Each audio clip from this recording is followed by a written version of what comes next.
Hello, my name's Lisa Lam, and today I'm going to be showing you a quickie film on how to insert an extended bag top zipper into a bag. The reason I'm making this film is the last time I was on Sewing Street, I ran out of time and I didn't get the chance to demo how to do this brilliant zip. So I'm going to show you how to do that now. So the bag that we're going to put it in is my Safari Sling bag, designed by me, Lisa Lam, and the zip in question is the extended zip. So it's extended because you should be able to see that the zip is longer than the bag is wide. So the benefits of having an extended zipper are twofold. The first one is that when you open your zipper, you get to hold on to this nice grab tab here, which makes it so much easier to open up your zip. Really comfortable, really secure. And then the second benefit, which is probably even more important than the grab tab, is the fact that the zip is wider than the bag opening means that you get to make use of the entire width of the bag opening. Now this is more noticeable if you have a smaller bag. So if you imagine you had a pouch and you've got your zip and your end here, you would only be able to open your bag as far as the zip would allow. So that would be from here to here. But like I say, this extended bit of zip means that you can use the whole bag width at your disposal.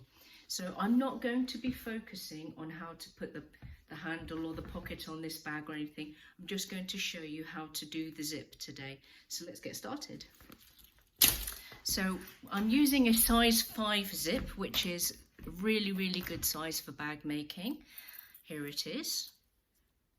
And I've already gone ahead and put 2 zip tabs onto the zip.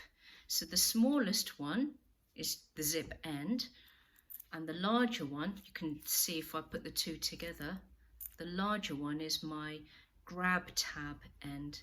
So the grab tab end is the end where the zip closes, because I've put it on the closed end because when I open my bags, I like my bags to open from left to right, and I'm right-handed. The closed end, the opened end I should say, so when the zip is open, has the short end. So the measurements on what size fabric pieces you need to make the zip ends are in the Safari Sling pattern, so I'm not really going to talk about those right now. I have made marking on the zip for basically from here to here is where the zip is going to leave. It's going to exit the seams between the lining and the outer and actually come out of the bag. And this space here, from here to here, is 8.5 centimeters. So if I show you on the bag, that might be a bit more clearer. So when I say the zip is going to exit the seams, so the zip is stitched in, and then it begins to veer off and exit the seams. And this gap here, from here to here, is 8.5 centimeters, which is why I've drawn that onto the zip.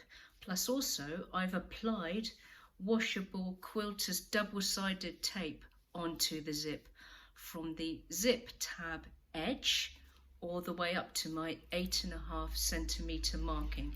The tape and your stitching cannot go any further than this point. So now we're going to look at my bag pieces. I've got my exterior here. Actually, the exterior does have the pocket on, so I quickly stitched a pocket on so that you can tell the difference between the front and the back. And if you have a look at the markings on the top of the bag, I've made 2 markings. So this marking is 2 centimeters in from the side edge, and this marking is 4 centimeters in from the side edge. And this point here, the 4 centimeters, is the point where the zip is going to begin exiting the seams and veering off. So this is, at this point, it's where the zip begins to ride up above the seam. So when later on when I stitch it in, I'll show you how to make use of those markings. So it's handy if you put them on the right side, and also I've put them on the wrong side too. So now the next step is to make my zip sandwich. Sorry if I keep looking to the other side of the screen, because I'm filming on my iPhone in horizontal scale, and I know that the camera is actually to the right, but it feels weird to look at the little dot. But anyway, apologies if my eyes keep moving around all over the place. I will get the hang of this, I promise. Okay, right, now for my zip sandwich, because this is how you stitch a zip into the top edge of a bag. I'm going to get my lining piece, so let me just move the camera down so that you can get a better view. Hopefully that's a bit clearer. So there's my lining piece, and here's my zip. Oh no, don't start with a lining piece, beg your pardon people. Here's my exterior piece, which is right side up. I've got my 2 centimeter marking here. I've got my zip. I'm going to take off the backings.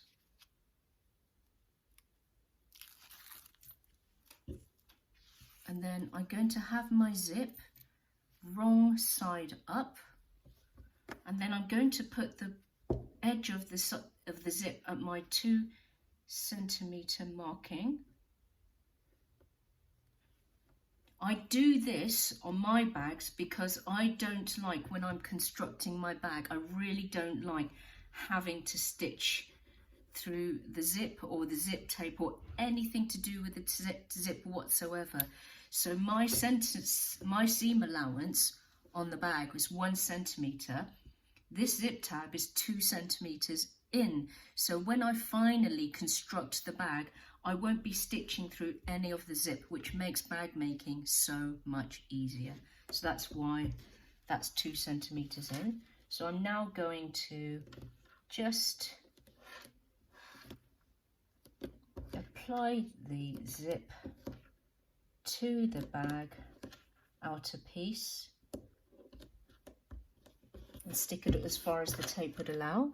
And then I get my lining piece, just create that sandwich that hopefully some of you who have sewed with zips will be familiar with, the famous zippy sandwich.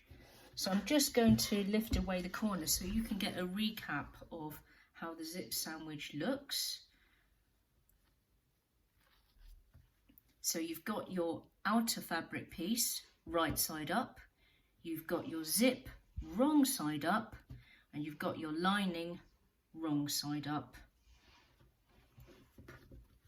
and you're going to press and bond. Now for this, I like to stitch on the outer side, wrong side. And can I bring your attention to this marking? So this marking is my 4 centimeters in from the side edge, and what I'm going to do is when I sew, I'm going to sew from all the way from the beginning all the way up to this point here. And when I reach this point here, I'm going to drop my needle and I'm going to stitch in reverse and then forward and then reverse and then forward again. That's 4 lines of secure stitches. And I'll probably stitch about 5 stitches. And the reason I want to do this is this area is going to become a very high stress area. I'll show you on the finished bag. So this area where the zip begins to exit the seam of the lining and the outer can become very weak. It could become weak with just a single line of stitches because you'd have repeated opening and closing and grabbing of the zip, and obviously this could cause quite a bit of stress on the fabric, so that we want to make sure that this area is nicely reinforced with several lines of stitches. So as I said before, lots of reinforced stitches, and then when I've finished my reinforced stitches, I stop, and then what I do is I will at that point get the zipper pull and bend it right down at a right angle. Don't be shy, just pull it right down at a right angle, because we want to then continue stitching from here to here, but without stitching through any of the zip whatsoever. So I'm going to do that now at the machine.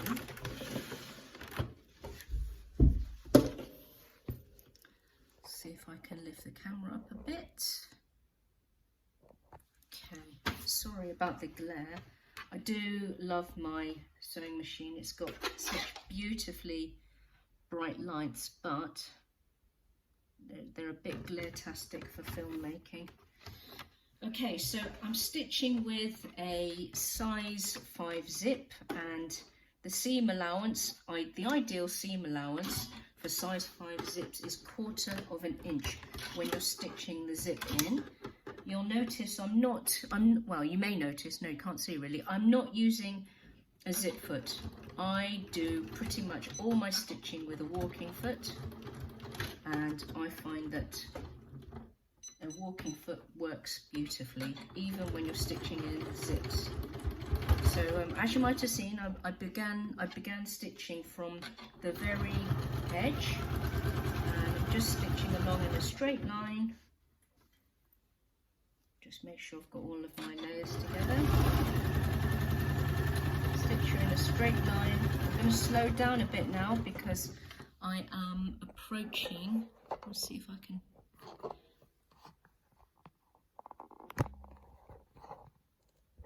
I'm just about to approach that mark, the 4 centimeter mark.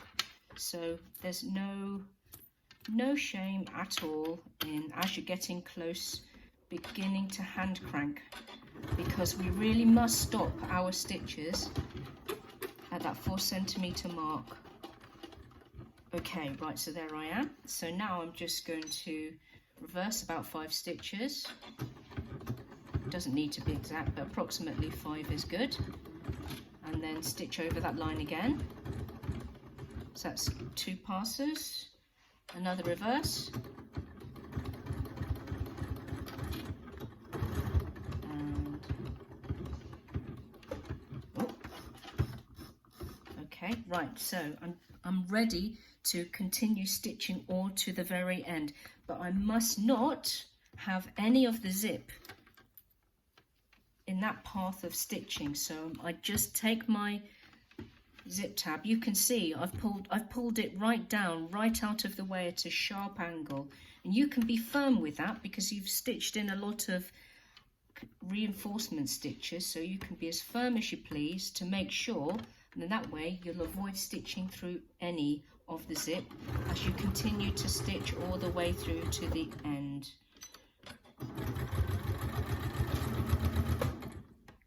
There you go. Pull off.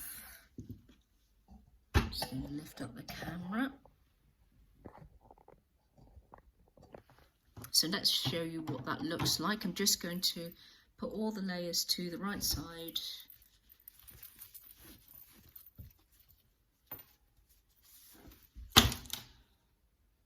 And just use my seam roller to get a nice crisp top edge so that we can top stitch.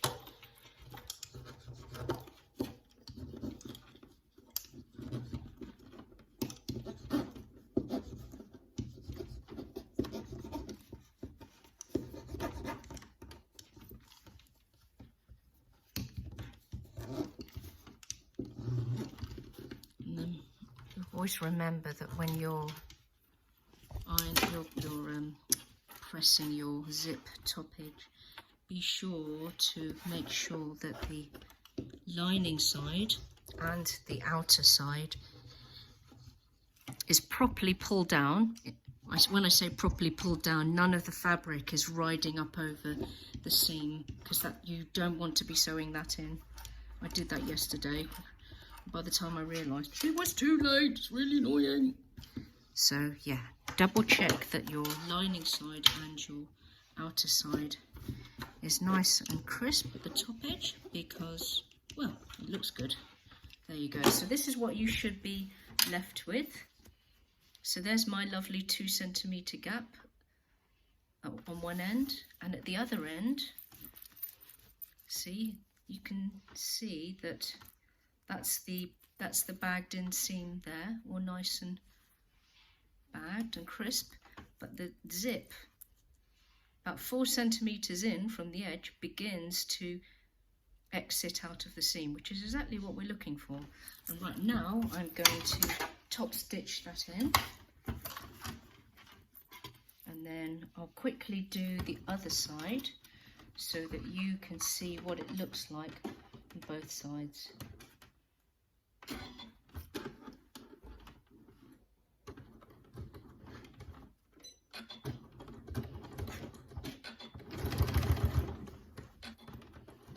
And as you're top stitching over the grab tab area, be sure to pull that out of the way as well, because as you're top stitching the zip area, sometimes the bit that the zip that you want extending out can get caught in the top stitches. So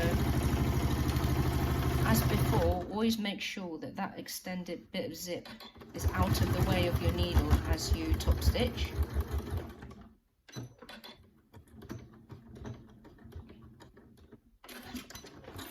Okay, right, so I'll give you a quick look. That's how that looks.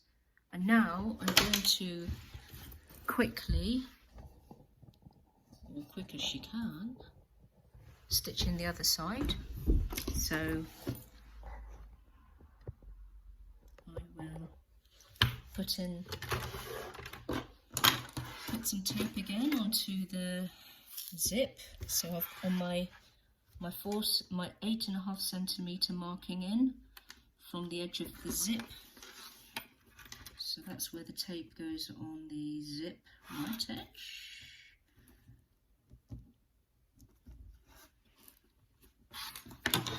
If you're going to sew with any zips at all, or even if it's appliques or pockets or anything that you want stuck reasonably firmly but without creating bulk on your item, I can't recommend washable tape, quilter's washable tape enough.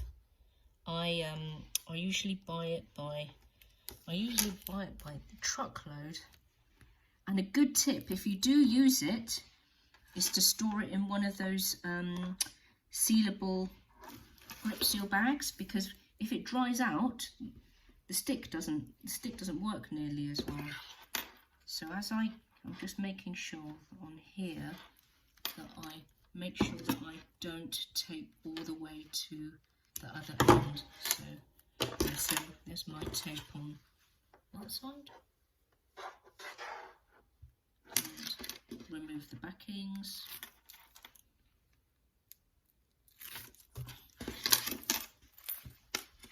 And it's pretty much the same procedure for the other side. So this time round, I've got my let's do this the other way.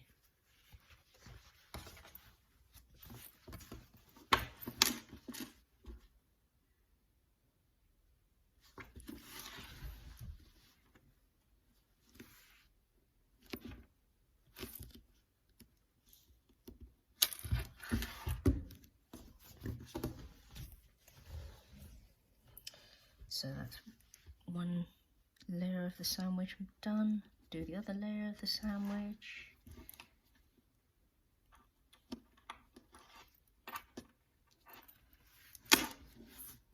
So as before, when I'm stitching the zip in, I like to stitch on the outer fabric side. So this time round, I'm going to approach the 4 centimetre marking rather quickly. So what I'm going to do to get ready before I start sewing is to bend the zip down now, and then pinch this area with my thumb or you could just because the tape is there to hold this area in place, you can just literally bend it down like a corner, as if you were making a corner, like so.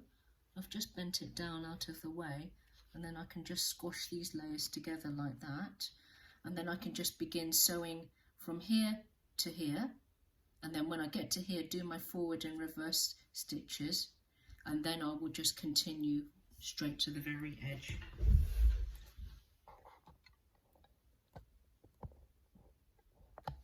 Okay, so let's do that now. I'll talk you through it anyway. I appreciate it's not mega clear, the view on my sewing machine. So I'm going to begin stitching. The 4 centimetre mark is pretty close, so that's why I've already got my zip end bent down to make sure that it's out of the way.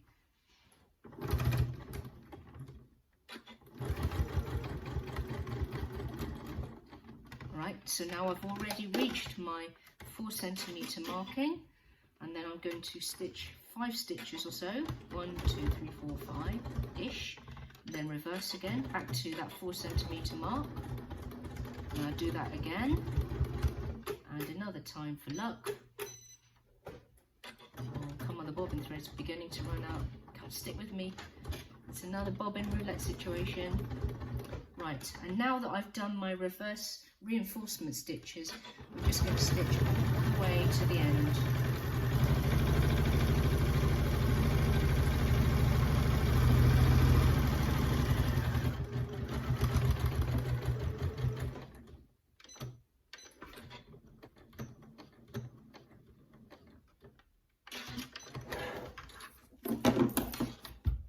Turn my layers to the right side.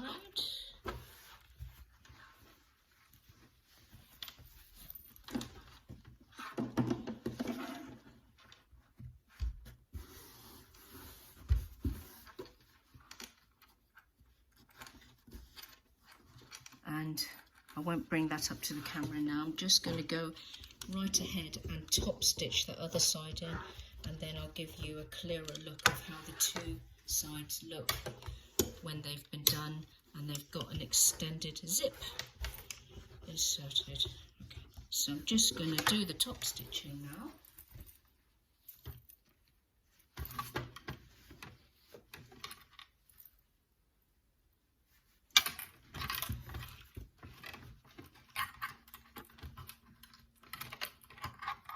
And as I said before, ensure that when you do that top stitching, that bit of zip that's sticking out of the seams does not come in any contact anywhere near your needle. So just fold it down, tuck it down physically out of the way with your fingers, because we don't want to be stitching through any of it.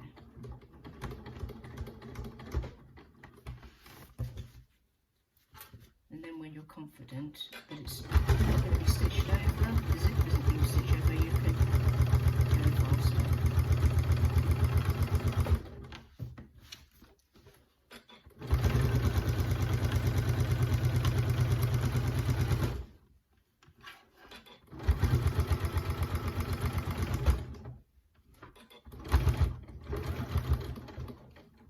Yep, I won a bobbin roulette, yeah! Yes, people! To be honest, I do usually win at bobbin roulette because my lovely machine is far more cautious than I am. And when she beeps at me and says, we're running out of thread, I usually think, well, no, you're not. I reckon you got a few more centimetres in you yet. And she usually does. She's just far more cautious than me.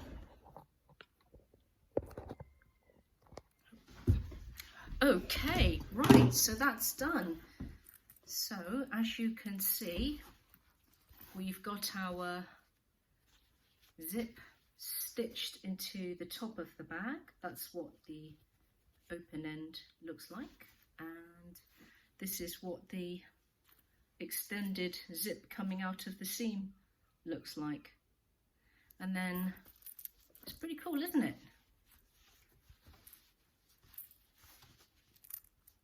There you go.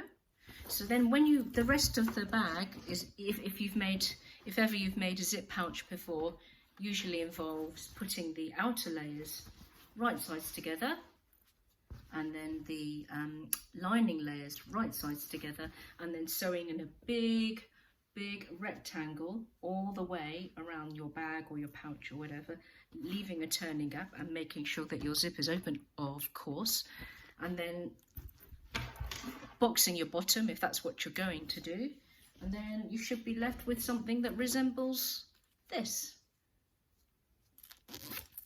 your extended bag top zipper.